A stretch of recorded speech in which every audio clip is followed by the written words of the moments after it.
Greetings and welcome to the energy of Virgo. This is Ron from Tarot of the Twin Sun. Tarot of the Twin Sun is the functional division within the Order of the Twin Sun. Please take only what you will. So we are at the end of December when we release this video. This is a prognosis for the month of January 2024. Specifically, it's on the 15th of January that we are looking at this chart in terms of a transit. And it's at 9:29 p.m. at unknown coordinates, geographic coordinates. So what I see here primarily is an activation of the 5th, 6th, 7th, 8th, and 9th houses. As we move through Capricorn season, there's a lot that has to do with the maturation of your 5th house in relationships to others, specifically a mother figure. Could be a mother figure, could be the great mother. In terms of feminine energy, you are graced as a Virgoan with some interesting aspects, including Lilith and your ascendant. Lilith and your ascendant means that the divine feminine, especially the hidden feminine, the pariacal, cast out feminine energy is highly accentuating your virginal qualities, okay? Virgo is related to the goddess Diana. And there is a secret relationship to the moon in terms of that mythology.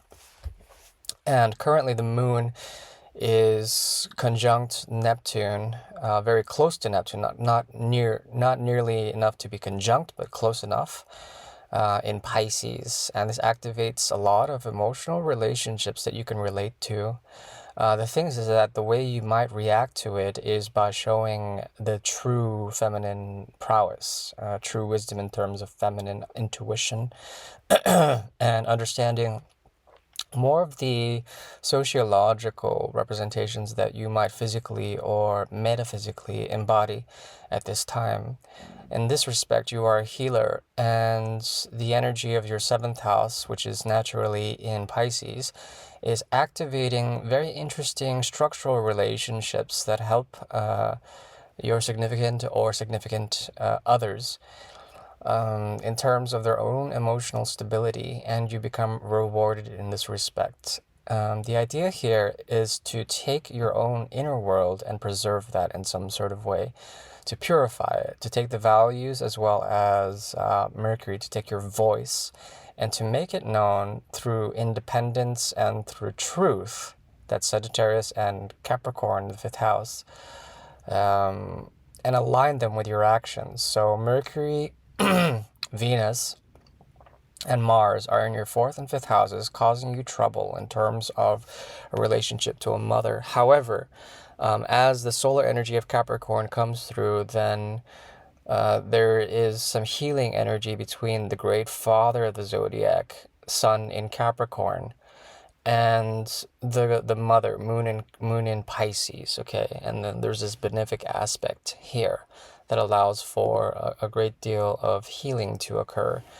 So this aspect of Sun and Moon allows for masculine and feminine to relate in terms of other relationships. That's your 7th house, and for you to gain a sense of distinguishing yourself from that relationship, or distinguishing yourself from that mother or that father.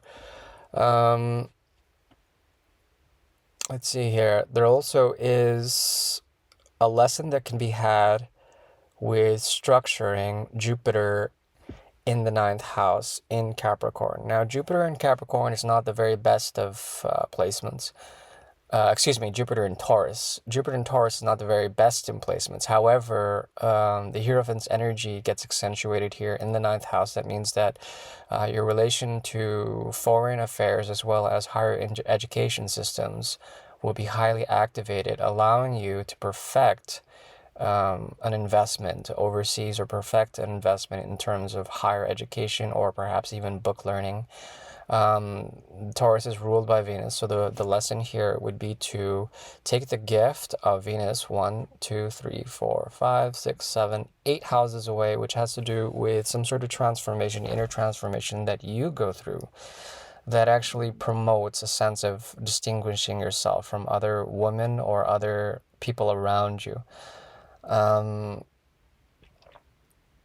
There also is a block in terms of getting the approval of others, of also approval from an international eye or a place abroad, getting the approval in order to produce the right set of expressions in a romantic interest or something like that. There's something about distant relationships, distant connections that you are invested in, and you'll be rewarded if you can align with the current conjunction between Mars and Mercury in Capricorn.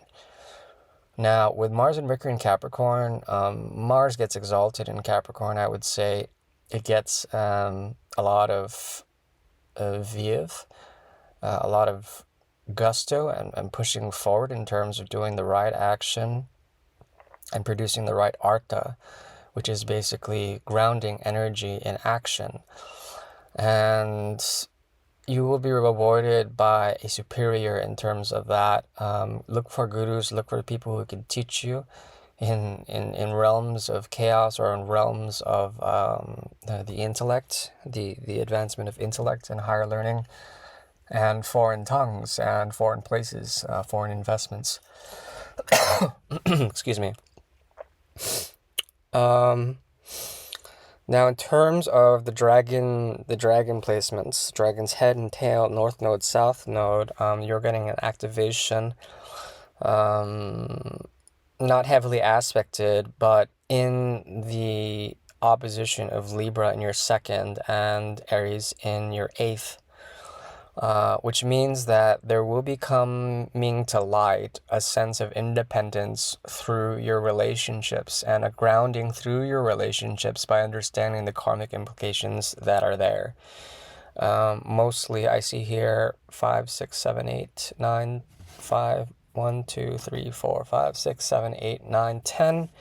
Karmas that will be sort of understood when you try to understand the motivations of others, how they have certain actions that bind you in terms of the mind. Don't worry, there's going to be some sort of superior figurehead, a teacher, a guru, a saint, someone who watches over you during this time period in terms of that. Also, let's see, your ruler Mercury is activating your fifth house. There's a very strong creative impulse and a chance for you to be noticed by your superiors, by your teachers, if you are learning something, or by your higher ups in terms of gurus or bosses of some sort, bosses.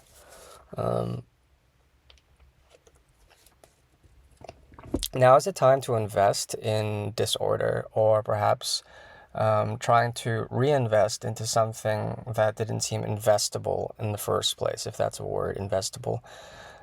You are being rewarded in terms of Jupiter's energy in your ninth house, and it's very, very, very beneficial for you to align your actions and your mind in the fifth house, to be creative in the way you produce certain effects within foreign or institutional places. Okay, that's the very best I can do for you for now. I do wish you well, my dear Virgo. Thank you. Bye-bye.